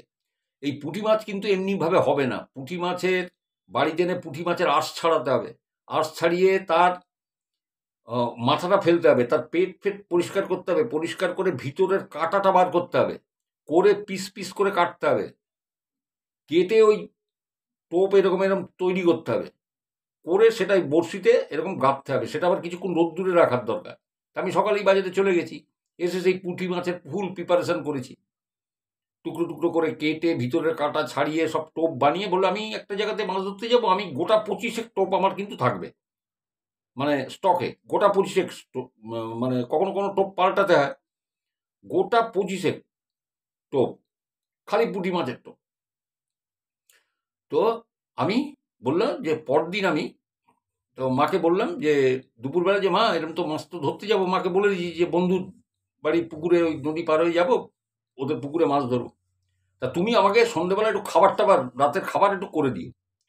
তখন ওর মা হেসে বলছে যে, এই সালমান, তোর বন্ধুর বাড়িতে তুই মাছ ধরতে যাবি তাদের পুকুরে, তা তারা তোকে খাওয়াবে না? খাবার এখান থেকে কিরম বন্ধু তোর? তা বলছে যে, মা দেখো, তাদের বাড়ি থেকে পুকুরটার দূরত্ব অনেক বেশি, কেন উপযাচক হয়ে তাদের আবার বলবো যে এই খাবার নিয়ে আসো, এ নিয়ে আসো, কি দরকার? তুমি আমার খাবারটা দিয়ে দাও না, যদি যেচে বলে তখন খাবো। তা বলছে আচ্ছা ঠিক আছে। তো বলছে যে আমার মা ওই খাসকা পোলাও আর ওই মুরগি এই দিয়েছে, আর এই একটা মিষ্টি দিয়েছে। তাই আমি মাকে বলছি, মা দই আছে ফ্রিজে? তা বলছে যে, দই দিয়ে কি করবি তুই? তা বলছে যে, খাবো, ভালো লাগে। বলে আমি কিন্তু খাওয়ার জন্য নিইনি জেঠু, আমি চারে মাখার জন্য দইটাকে নিয়েছিলাম, জানেন তো। কারণ মা যা খাবার দিয়েছে, আর ফ্লাস্কে করে গরম চা সেটাও দিয়ে দিয়েছে। আর দুটো একটা লণ্ঠন টাইপের একটা জেনারেটরের এই চার্জার ল্যাম্প নিয়েছি, আর একটা চার্জার ল্যাম্প আছে, দুটো চার্জার ল্যাম্প, টোপ, বড়শি একটা জায়গায় পুরো আমার সব সেট আপ করা, হুইল দুটোকে বাইকের সঙ্গে ঠিক করে বেঁধে নিয়েছি, বেঁধে নিয়ে দুপাশে দুটো ব্যাগ, ওর মধ্যে চার্জার ফার্জার, আমার গায়ে জড়ানো কম্বল, শীতকাল তো। হ্যাঁ, ঠিক আছে। বলছে আমি করেছি কি জানেন তো, ট্রাকস্যুট পরেছি, ট্রাকস্যুটের পরে আমি কিন্তু লুঙ্গি পরে নিয়েছি। বলে এর একটা কারণ আছে, আর ওই লুঙ্গিটা তুলে ট্রাকস্যুটের পকেটের মধ্যে মোবাইল টোবাইল সব রেখে দিয়েছি, টাকা পয়সা বা মোবাইল টোবাইল ওখানে ওখানে রাখা আছে। বলে কেন আমি পরেছি লুঙ্গিটা, কারণ ওই চরে আমি বসবো, এবারে লুঙ্গিতে যদি চরের বালি ফালি লাগে, তাহলে আমি তো লুঙ্গিটা নিজে ধুয়ে ফেলতে পারবো, কিন্তু ট্রাকস্যুটের পকেটে বা ওই ট্রাকস্যুটের পিছন দিকে যদি বালি ফালি এরম যদি পায়, তাহলে তো বউ আর মা ধরে ফেলে দেবে যে কোথায় মাছ ধরতে গেছিলাম, যে বালি আসলো কি করে, পুকুরে মাছ ধরলি তো বালি আসলো কি করে, তাহলে ধরে ফেলবে যে ওই নদীর ওই বিভৎস চড়াতে মাছ ধরতে গেছিল। তো ওই জন্য আমি লুঙ্গি পরে নিয়েছিলাম, যে ট্রাকস্যুট ভিতরে পরে আর লুঙ্গিটা পরে আমি পেতে বসবো। তা আমি তো গেছি। তো আমি যখন রওনা দেবো 5:30 পৌঁছানো, বলো আমাদের এখান থেকে মানে খেয়াঘাটে যেতে আমার লাগবে 3-4 মিনিট, মোটর বাইকে পৌঁছেও 3-4 মিনিট লাগে খেয়াঘাটে। তা আমি বাইকটা স্টার্ট করার আগে ওই আমার সেই চাচাকে ফোন করলাম যে, চাচা আমি তো রওনা দিয়ে দিয়েছি, ঠিক আছে, তাহলে আপনি চলে আসেন। তা বলছে যে, হ্যাঁ সালমান আমি যাব, তো একটা ব্যাপার হয়েছে, আমার আবার ওই শালির শ্বশুর মশাই মারা গেছে, তা তাকে ওই মাটি দিয়ে আস্তে আস্তে ওই হয়ে যাবে, কারণ আমি তাড়াতাড়ি চলে যাব। তুমি চিন্তা করো না, আমি একটু বাদেই বেরিয়ে যাব, তাড়াতাড়ি চলে যাবো। বলে ঠিক আছে আপনি আসেন, আমি আপনাকে স্পট বলে দিয়েছি, ওই স্পটে কিন্তু আমি যাচ্ছি। বলে ঠিক আছে। বলে এইবারে তো কাকু আমি যেহেতু আমি ওই খেয়াঘাটা এসছি, এবার নৌকা করে পার করতে হয়, পারও করেছি, করে ওপারের ঘাটে যখন পৌঁছেছি, তখন ওটা সারা রাত আলো জলে খোলা থাকে।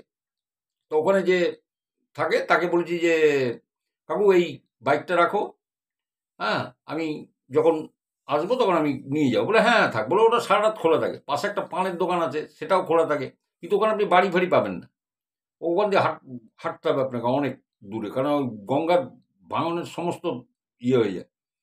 ওখানে ধারে কাছে কোনো বাড়ি নেই, আর খালি বাগান, আম আর লিচুর বাগান। বলে আপনি জানেন তো যে মুর্শিদাবাদের আম ফাম কোনো বিখ্যাত, আম আর লিচুর বাগান খালি। তো বলছে আর হচ্ছে উৎপাত হচ্ছে শেয়ালের, শেয়াল প্রচণ্ড। বলে কি হারে ডাকে, আপনারা কিন্তু কেউ বিরক্ত হবেন না, ঘটনাটা শুনুন মন দিয়ে। ঘটনাটা শুনুন, আমি বারবার বলছি, ক্লাইম্যাক্স শেষে তো বলছে যে শিয়াল প্রচণ্ড। বলে আমার এপারে যে শিয়ালগুলো যেগুলো ডাকে, বলে তার ঠেলায় অস্থির। বলে আমার 3 বছর মেয়ে জেগে জেগে ওঠে, বলে ঘুমোতে পারি না, লেপ মুড়ি দিয়ে শুয়ে আছি, তাও ওই ডাকে ঘুম ভেঙে যায়। বলে আমি তো খেয়াঘাটে নৌকাটাকে ওই বাইকটা ওখানে জমা দিলাম, জমা দিয়ে ছিপ ব্যাগ ফ্যাগ ধরে আমি হাঁটতে হাঁটতে যাচ্ছি। তা আমার মোবাইলের টর্চ ধরে ধরে আমি যাচ্ছি, জঙ্গল, কিন্তু জঙ্গল মানে এইরকম বড় বড় গাছ, তার মাঝে মাঝে আম গাছ, লিচু গাছ, এগুলো হয়ে গেছে, বুঝতে পেরেছেন? ওই জঙ্গল সরিয়ে সরিয়ে যাচ্ছি, আর আমি একটা ছুরি মতো এরকম একটা নিয়েছিলাম, যে কোনো জঙ্গলা গাছ ফাছ কাটার জন্য আর এর জন্য, তাহলে এ হয়।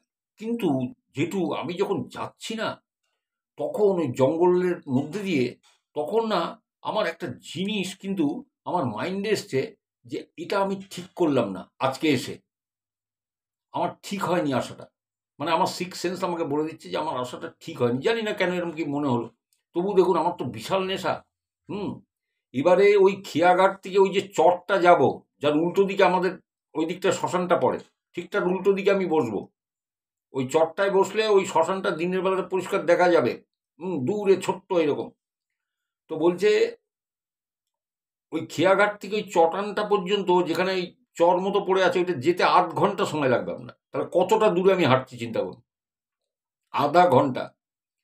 বলে এক সময় আমি তো, এবার মোবাইলের আলোতে ভালো দেখা যাচ্ছে না দেখে আমি 4 সেলের আমার কাছে এবারই টর্চ ছিল, এই মোটা ব্যাটারি। বলে আমি সব সময় রাখতাম, কারণ চার্জার আমি দুটো নিয়ে গেছি, চার্জার আমার ভরসা নেই, যে কোনো সময় চার্জার মানে হয়ে যেতে পারে, খারাপ হয়ে যেতে পারে। তা আমি ওই, যার জন্য 4 সেলের ওই এভারেডি টর্চটা আমি রাখতাম। তো ওইটা জেলে জেলে জেলে জেলে 8 ঘন্টার মধ্যে আমি ওইখানে পৌঁছে গেলাম। তখন প্রায় 7:30 মতো বাজে। এবারে গিয়ে বলছে ওই চড়াটায় পৌঁছেছি। বলে কি ঠান্ডা জেঠু, আর চারপাশে না মানে কিছু দেখা যাচ্ছে না, কুয়াশা কুয়াশা মতো। সে মানে অত বড় নদী, আপনি কিছু মানে বুঝতে পারবেন না। এবার চড়াটা বিশাল। তা আমি ওখানে গিয়ে প্রথমে একটা চট, এরকম একটা চটের এরকম বিশাল একটা সেটা পেতেছি। পেতে ব্যাগের থেকে বার করেছি, করে একটা পলিথিন, যে ত্রিপল হয় পলিথিনে, ওইটাকে পেতে নিয়েছি। পেতে তার উপরে আর একটা চটের আমি পেতেছি। পেতে এইবারে আমি ওই টর্চ লাইট জেলে বা মোবাইলের আলোতে তো ওই বড়শি বড়শি করা যাবে না, আমি চার্জার লাইটটাকে, ওই লণ্ঠনের মতো আমার একটা চার্জার লাইট ছিল, আর একটা চার্জার ছিল, এই দুটো চার্জার লাইট ছিল। ওই চার্জার লাইটের আলোতে আমি বড়শিগুলোকে এবারে ওই আমার হুইলের সুতোর সাথে বাঁধলাম, ভালো করে বাঁধুনি দিয়ে। তারপরে ওই টোপগুলো তো বড়শিতে লাগানোই ছিল, টোপগুলো, ওই টোপগুলো সমেত আমি সুতো বেঁধে দিলাম। বেঁধে দিয়ে ওই দুটো হুইলকে 20-25 হাত দূরে করে আমি এরকম সুতো ছুঁড়ে মাছ ধরতে বসে গেলাম। আর ওতে প্রায় কত বললো, 200 গ্রাম না কত গ্রাম ওজনের ওই সীসার ভাড়া লাগানো আছে, যাতে পুরোটা ডুবে যায়। এইবারে বলছে আমি বসে আছি। তা বসে বললে মা বাড়ির থেকে তো ওই ফ্লাস্ক থেকে গরম চা এরকম ঢেলে ঢেলে খাচ্ছি। বলে যেটু কি বিভৎস ঠান্ডা। আমি তখন মনে বললাম আমার যে ভুল করেছি ভাই, হ্যাঁ, এসেও ভুল করেছি।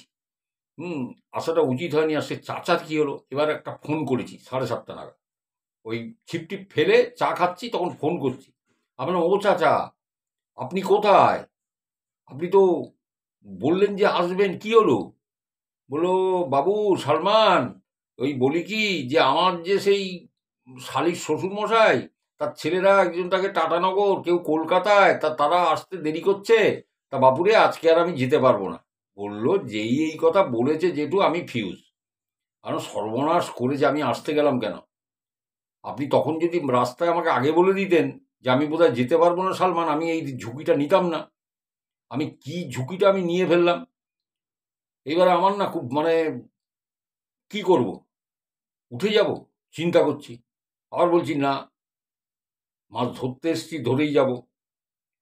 ঠিক এইরকম একটা মানে, আর মাছ ধরা তো নেশা, জানেন তো। আমার খাওয়ার থেকে এর থেকে দেখবেন যারা মাছ শিকারী, মাছ ধরে বা যারা অন্য কিছু শিকার করে, তাদের কাছে শিকার করাটাই নেশা। খাওয়াটা তাদের কাছে মানে প্রাইমারি নয়। তারপর আমার এই তো, যাই হোক, আমি ছিপ ফেলে বসে আছি, চা খাচ্ছি চা খাচ্ছি।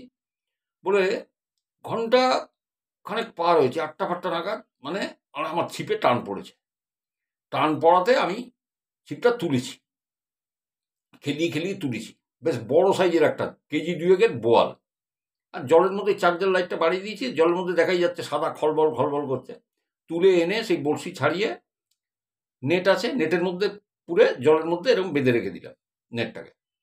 তা নেটে সব মাছ রাখে, আমরাও রাখতাম যখন মাছ ধরতে গেছি। তো বলছে আবার নতুন টোপ গেঁথে আবার ফেলে এরকম বসে আছি। তা বসে আছি বসে আছি বসে আছি, বললো এইবারে 9টা-10টা মতো বাজে। বলছে তখন দেখছি আমার বাঁ দিকের যে ছিপটা, ওটাতে আবার টান পড়েছে। টান পড়াতে আমি ছিপটাকে এরকম তুলেছি। তুলে দেখছি যে হ্যাঁ মাছ পড়েছে। এবারে ঘুরিয়ে ঘুরিয়ে হুইল ঘুরিয়ে ঘুরিয়ে ঘুরিয়ে ঘুরিয়ে ঘুরিয়ে ঘুরিয়ে খেলিয়ে খেলিয়ে মাছটাকে নিয়ে আসলাম। এটা বেশি বড় না, এটা ওই 800 গ্রাম, 750-800 এরকম হবে। তো সেটাকেও জালে রাখলাম। তা মনটা আমার খুশি হয়ে গেল। তখন ভয়টা আমার মন থেকে চলে গেছে। জেঠু, যে ঠিক আছে মাছ তো পাচ্ছি, রাখি জালে, এনজয় করি, একা একাই কি করব। তো বলছে এইবারে ওই মাছটা ধরার পরে বললো তখন 9:30 মতো বাজে, বুঝলেন। আমার স্ত্রী আমাকে একটা ফোন করেছে। এবার আমি না বেশি কথা বলিনি, আমি খালি বললাম, কারণ দেখুন আমি যদি বেশি কথা তার সাথে বলতে যাই তাহলে ও কিন্তু ধরে নেবে আমাকে, যে আশেপাশে কই তোমার তো কারোর গলা ফলা শোনা যাচ্ছে না। হ্যাঁ, আর কোনো মতে যদি টের পেয়ে যায় যে আমি নদীতে বসে মাছ ধরছি তাহলে কেলেঙ্কারি। আবার সকালবেলায় শুরু করবে খ্যাচ খ্যাচ খ্যাচ, আমার মা আর বউ দুজনেই। আমি বললাম যে হ্যাঁ এই তো মাছ ধরছি, আমি পরে তোমাকে ফোন করছি, বলে ফোনটা রেখে দিলাম। ওই লুঙ্গিটা তুলে ভিতরে যে আমার যে ট্রাক প্যান্টটা পরা ছিল ওর মধ্যে ঢুকিয়ে দিয়েছি, ঢুকিয়ে দিয়ে আবার মাছ ধরতে শুরু করেছি। বলে এবার টিফিনটা খুললাম, খুলে মা ওই টিফিন দিয়েছিল, সেই খাসকা পোলাও আর সেই চিকেন, তা তাই দিয়ে ভাত মেখে তো খেলাম, খেয়ে একটা মিষ্টি দিয়েছিল সেটাও খেলাম। তা দই তো আর আমি খাওয়ার জন্য আনিনি, দইটা তো আমি ওই চারে মাখবার জন্য এনেছি, তার মাখিনি ওই অবস্থায় আমি রেখে দিয়েছি। আমি দই টই তো খাবো না, প্রচণ্ড ঠান্ডা শীতকালে, আর ফ্রিজ থেকে বার করে আনা দই আমি খাবো না। তো যাই হোক, ওই টিফিন করে একটু জল খেয়ে নিলাম, রাতের খাবারটা খেয়ে কিছুক্ষণ বাদে আবার ফ্লাস্ক থেকে গরম চা ঢেলেছি, ঢেলে খাচ্ছি। বললো জেঠু রাত প্রায় ধরো 11:30টার মতো বাজে ধরুন। তো বলছি আমার ডান দিকে যে ছিপটা আছে ওটা দেখছি এইরকম এইরকম এইরকম এইরকম এইরকম এইরকম করছে, আপ ডাউন করছে। আরে ভাই ছিপে তো টান পড়বে, এরকম এরকম করছে কেন? তো সালমান বলছে, আমি ভাবছি কি যে ছোট মাছ, কিন্তু না, নদীতে ছোট মাছ তো এরম করে না, এরম এরম এরম এরম করছে ছিপটা। হয় মাছ যদি গিলে নেয় তাহলে পুরো ছিপটা টানবে, তখন আমি হুইলটা টানবো, কিন্তু না, এ তো ছিপও টানছে না, মাথাও একদম জলের মধ্যে ঢুকে যাচ্ছে না, খালি এইরকম এইরকম এইরকম এরকম করছে, আপ ডাউন করছে, কি ব্যাপার? তা সালমান বলছে ছিপটা টানবো, কি এটা? বললো আমি চা খাওয়াটা শেষ হয়েছে, ভাত টাত খাওয়ার পরে আমি টান মেরেছি, টান মেরে দেখছি আরে বাপ, এ তো বিশাল সাইজের মাছ। সে ছিপের মাথা বেঁকে গেছে, আমি এরম এরম ভাবে খেলিয়ে খেলিয়ে খেলিয়ে খেলিয়ে খেলিয়ে খেলিয়ে ওকে তুলছি। হ্যাঁ, তুলছি, ও মা, বলছে তুলতে তুলতে এনে আমি যখন পাড়ের কাছে এসছে দেখছি ছিপ হালকা হয়ে গেল। আমি কিরম হলো এটা, এ কি? বলে আমি চার্জের আলোটা বাড়ালাম, আমি বড়শিটাকে মানে পুরো গুটিয়ে যখন তুলেছি তখন দেখছি, বলছে যে, ও বলছে আমার বড়শিটা নেই, বড়শি মানে বড়শি, বড়শির সুতো কাটা। বললে কি করে হয়, কি করে হয়? বলে ওই সুতো, ওটাকে গ্রামে পলিস্টার সুতো বলে, বলে আপনি দেয়ালে এরকম ঘষে ঘষে ঘষে ঘষে আপনি কাটতে পারবেন না। আমি বললাম 100 মিটারের দাম 2200-2300 টাকা। বলে আমার 24 বছরের জীবনে কোনোদিন হয়নি ওই সুতো কাটতে পেরেছে মাছে, কি করে ওই সুতো চলে গেল? আর বড়শি, মাছ যদি মুখ থেকে খুলে যায় তাহলে বড়শি তো ভাই থাকবে, বড়শিটা গেল কোথায়? আর অত ভারী কি লাগলো আমার, কত বড় মাছ ছিল। তো যাই হোক, আমি হয়ে গেছে, আমি আবার সেই চার্জারের লাইটটা বাড়িয়ে নতুন আবার সেই কৌটো থেকে আবার নতুন বোয়ালের বড়শি বার করে তাতে আবার জুড়লাম, বেশ টাইট করে জুড়ে টোপ দিয়ে আবার ফেলেছি, ফেলে এরকম তো রেখে দিয়েছি। এবারে পাশের ছিপটা দেখছি আবার টান পড়েছে, তো বাঁ হাতের ছিপটা আবার টান পড়েছে, তুলেছি, তুলে এটাও একটা 700 গ্রামের মতো একটা ওই বোয়াল। সব আমি তো বলেছি যে যে স্পটে যাব এবং বোয়ালের চার আমি করে নিয়ে গেছি, সেই বোয়ালের ইয়েতে ওই পুঁটি মাছের গায়ে বোয়ালের ওই স্প্রে ইয়ে দিয়েছিল একটা, ওরা জানে, ওরা কায়দা কানুনগুলো। এবার বলছে এটা 700 গ্রামের একটা বোয়াল উঠেছে, আবার নেটের মধ্যে আমি রেখেছি। তারপর বলছে আমার এরকম করে গোটা চারেক মাছ হয়ে গেছে। তো এইবার আমি বসে আছি, তো বসে বসে ভাবছি, বলে জেঠু রাত 12টা 12টা 12:30 বাজে, বলছে শিয়ালের ডাক, আপনি আপনার বুকের ভিতরের রক্ত হিম হয়ে যাবে, ঠান্ডা হয়ে যাবে, হৃদস্পন্দন বেড়ে যাবে, সেই বিভৎস শিয়ালের ডাক যদি আপনি শোনেন, শুনুন শিয়াল কিন্তু ডাকে হুক্কা হুয়া, বলে ঘ ঘ করে, মানে বিকট হুঙ্কার। আর শিয়াল তারপরে ওয়াইল্ড ডগের মতো অনেকটা, যদি দেখে না যে একা মানুষ বা একা কোনো জন্তু, মানে একসাথে 10-15টা ঝাঁপিয়ে পড়ে মুহূর্তের মধ্যে মাংস খেয়ে শেষ করে দেবে। মানে এত হিংস্র এরা। তা বলছে ওই ডাকছে আর এগোচ্ছে, বলে আমি ছুরিটা থলে থেকে বার করে না বালির মধ্যে এরকম গুজে রাখলাম, এত বড় ছোড়াটা। বলে এটা শুধু আমি আত্মরক্ষা করার জন্য, অন্য কোনো কাজ না। আর যদি সুতো টুতো কাটতে লাগে বা এ লাগে এই জন্য, বা জঙ্গলের মধ্যে দিয়ে যাবো কোনো ডালপালা কাটতে লাগে, এই জন্য আমি নিয়ে এসেছি, সেফটি। তো বালির মধ্যে এরকম গুজে রেখেছি। বলে সে শিয়ালের ডাক শুনলাম না, মাথা খারাপ হয়ে যায়। তখন আমি একবার ভাবছি কি করবো, আমি উঠে চলে যাব, এখানে সেই ভোর অব্দি বসে থাকবো মাছ ধরা। বলে এইবারে আমি দেখছি ওই ডান দিকের ছিপটা আবার, যেটা নাকি বড়শিটা খুলে গেছিল, ছিঁড়ে গেছিল, সেইটা দেখছি আবার এরকম আপ ডাউন করছে, আবার আপ ডাউন করছে। তো এইবারে না আমার মানে, আমি যে বড়শিটা তুলবো, তা আমার ছুতে না আমার সাহস হচ্ছে না। আমি বললাম, না থাক, দরকার নেই, দেখি ও কি হয়, কি করে। বলছে আমি রেখে দিয়েছি ওইভাবে, যে হোক, দেখি কি হয়। ওইরকম করছে। বলছে জেঠু, মাছ যদি টানে তাহলে তো ছিপ শুদ্ধ টান মারবে, যদি বাঁ দিকে টানে তাহলে ছিপ বাঁ দিকে যাবে, ডান দিকে টানলে ডান দিকে টানবে ছিপটা। এ কিছুই করছে না, আবার সেই ওইরকম করে যাচ্ছে সমানে। বলছি এবার আমি ছিপে আর হাত দিচ্ছি না, জানেন, প্রায় 8 ঘন্টা ধরে এইরকম চলছে, খালি এইরকম করছে, ছিপটা আপ ডাউন করছে, ছিপের মাথাটা। তো বলছে আমি বসে আছি, বললো আপনি বললে বিশ্বাস করবেন না, ওই যে পাশের ওই ছিপটা যেটা আপ ডাউন এরম করছিল, ওটা মনে হলো ওটাকে ধরে কেউ টান দিল, আর সেটা শূন্যে আকাশের উপরে উড়ে আমার মাথার উপর দিয়ে, আমার ঘাড়ের উপর দিয়ে উড়ে গেল। উড়ে গিয়ে ছিপটা পড়লো আমার পিছনে, আর তার সুতোগুলো পাশের যে আম গাছ লিচু গাছের বাগান, সেইখানে যে পড়লো, তার ছটছট করে শব্দ হলো, ওইখানে জড়িয়ে গেল সুতোগুলো। আমি না কেঁপে উঠেছি যে এ কি, মানে ছিপকে টানলো রে ভাই, হ্যাঁ, ছিপটাকে টানলো। আমি তো ছিপে হাত দিইনি, ছিপ এরম আকাশের পরে উড়ে গেল কি করে? উড়ে গিয়ে এরম মনে হলো কেউ যেন ছিপটাকে এরম শূন্যে তুলে এরম টান দিল। বলছে জেঠু, আমি, আপনি ভাবতে পারবেন না, অন্য কেউ হলে হার্ট ফেল হয়ে যাবে ওখানে। যে চটটায় বসেছি তার উল্টো দিকে নদীর ওপারে কিন্তু সেই শ্মশান, যদিও অনেক দূরত্ব।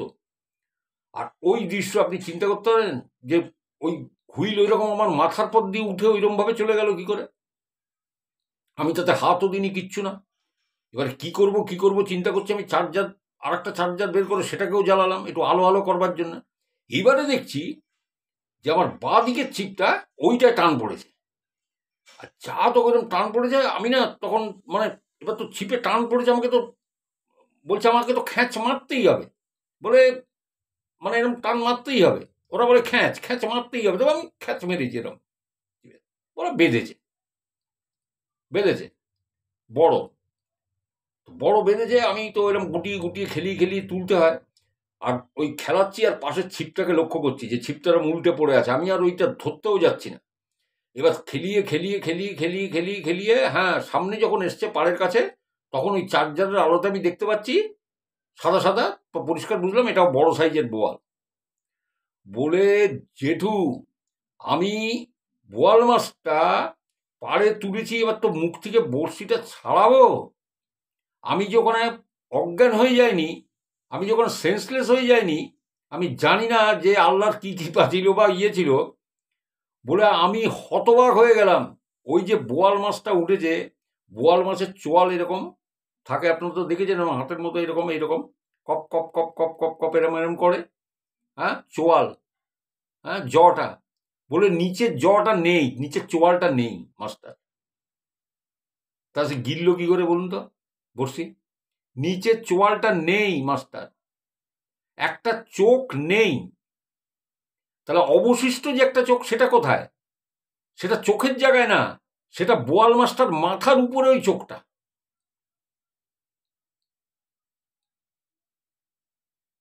বলল আমি যেটু আর দেরি করিনি, আমি ছিপ বড়শি ফেলে আমি জুতোটা খালি পায়ে গলালাম, আমার চাদরটাকে নিয়ে, আর ওই 4 সেলের টর্চটাকে নিয়ে, মোবাইল আমার পকেটে, টাকা পয়সা আমার পকেটে, সব ফেলে আমি ওখান থেকে জঙ্গল ভেদ করে আমি দৌড়তে থাকলাম। যেটা আমি হেঁটে জঙ্গল থেকে এসেছি, আমার 8 ঘন্টা লেগেছিল। আমি প্রায় 15 মিনিটে আমি দৌড়তে দৌড়তে সেই জায়গায়, সেই খেয়াঘাটে যেয়ে পৌঁছোই। হ্যাঁ, ঘাটের ওপারে দেখছি আছে লোক, আছে ওখানে সারা রাত লোক থাকে। পাশে পানের দোকানটাও খোলা। আমি কাউকে কিচ্ছু বলিনি জেঠু, কাউকে কিচ্ছু বলিনি। আমি ভাবছি লোককে বলবো, তারপর না থাক, আমি বেশি কথা বলতে ভালোবাসি না। আমি ওই পাশের দোকানটা থেকে আমি চা খেলাম, যেটা পানের দোকান, ও চাও বানায়, চা খেলাম। চা খেয়ে ওর থেকে কড়া করে জর্দা দিয়ে একটা পান খেলাম। পান খেয়ে ওখানে অপেক্ষা করতে লাগলাম সকাল হওয়ার জন্য। 3 ঘন্টা আমি ওখানে সময় কাটিয়ে দিয়েছি। 3 ঘন্টা আমি সময় কাটিয়ে দিয়েছি। ভোর যখন হলো 5টা, বললো আমার একটা পরিচিত ছেলের সঙ্গে আমার দেখা হয়। ওখানে আমাকে মানে চেনে অনেকে, আমি অনেকবার গেছি পেয়েছি তো, তবে পরিচিত। আমি তাকে বলি যে, তাকে আমি এসব হয়েছে কিছু বলি না। আমরা এই আমার সাথে চলো তো, এই একটা সুতো জড়িয়ে গেছে হুইলটা টানতে গিয়ে, ওইটাকে নিয়ে আসবো, এই বলে ওকে নিয়ে এসছি। নিয়ে এসে আমি ওখানে এসছি, যেটু আমার নেটে মাছ আছে কি না, সম্ভবত নেটে কোনো মাছ ছিল না। যে মাছটাকে আমি তুলেছিলাম, যার চোয়ালটা নেই, নিচের জটা নেই, একটা চোখ নেই, আর যে আরেকখানা চোখ, সেটা চোখের জায়গায় না, সেটা মাথার উপরে বোয়াল মাছের চোখটা। কি বিভৎস দৃশ্য, আপনি চিন্তা করতে পারেন। সে মাছটাও নেই, ছিপগুলো ওইভাবে পড়ে আছে। তাই বললাম যে, সালমান নেটে মাছ ছিল? বললো আমি অত দেখিনি, আমার তখন মানে আমার দেখারও আমার সময় নেই। মানে কোনো মতে ছিপগুলো গুটিয়ে গাটিয়ে, বলে ওই ছেলেটা আমাকে হেল্প করলো, আমি ছিপ টিপ গুটিয়ে টুটিয়ে আমি ওখান থেকে চলে আসি। তবে যতদূর সম্ভব জেঠু, কোনো মাছ ওখানে ছিল না, কোনো মাছ ওখানে আমি ছিল না। আমি লিফট করে আনতেও পারিনি, আর আমি আনতামও না ওই মাছ। শুনুন, এইভাবে আমি ওখান থেকে উদ্ধার পাই। তো বলছে যে, জেঠু আমি আমাদের পাড় থেকে, আমাদের যেদিকটা আমরা থাকি, যেদিকে গঙ্গার ভাঙন নিয়ে, আমি ওদিকটায় বসতে পারতাম, কিন্তু ওদিক দিয়ে বসে না কেন জানেন তো? আশেপাশে ওদিকে তো জনবসতি, ওই আশেপাশে লোকেরা এসে, বাচ্চারা এসে ভিড় করে, এই এখানে বসলে সালমান দাদা তুমি ওইখানে যেয়ে বসতে পারতে। আবার কেউ হয়তো এসে বললো, ও চাচা তুমি এখান দিয়ে কেন বসলে, ওখান দিয়ে বসতে পারতে। কি মাছ হলো বলে এই কানের কাছে ভ্যাগর ভ্যাগর করতে থাকে। আমি যেটুকু কম কথা বলা ছেলে, হ্যাঁ, অযথা বকতে থাকে, যার জন্য খুব বিরক্ত লাগে মাছ ধরার সময় এরকম ডিস্টার্ব করলে। যার জন্য আমি ওই স্পটটা বেছে নিয়েছিলাম, নির্জন নিরিবিলি।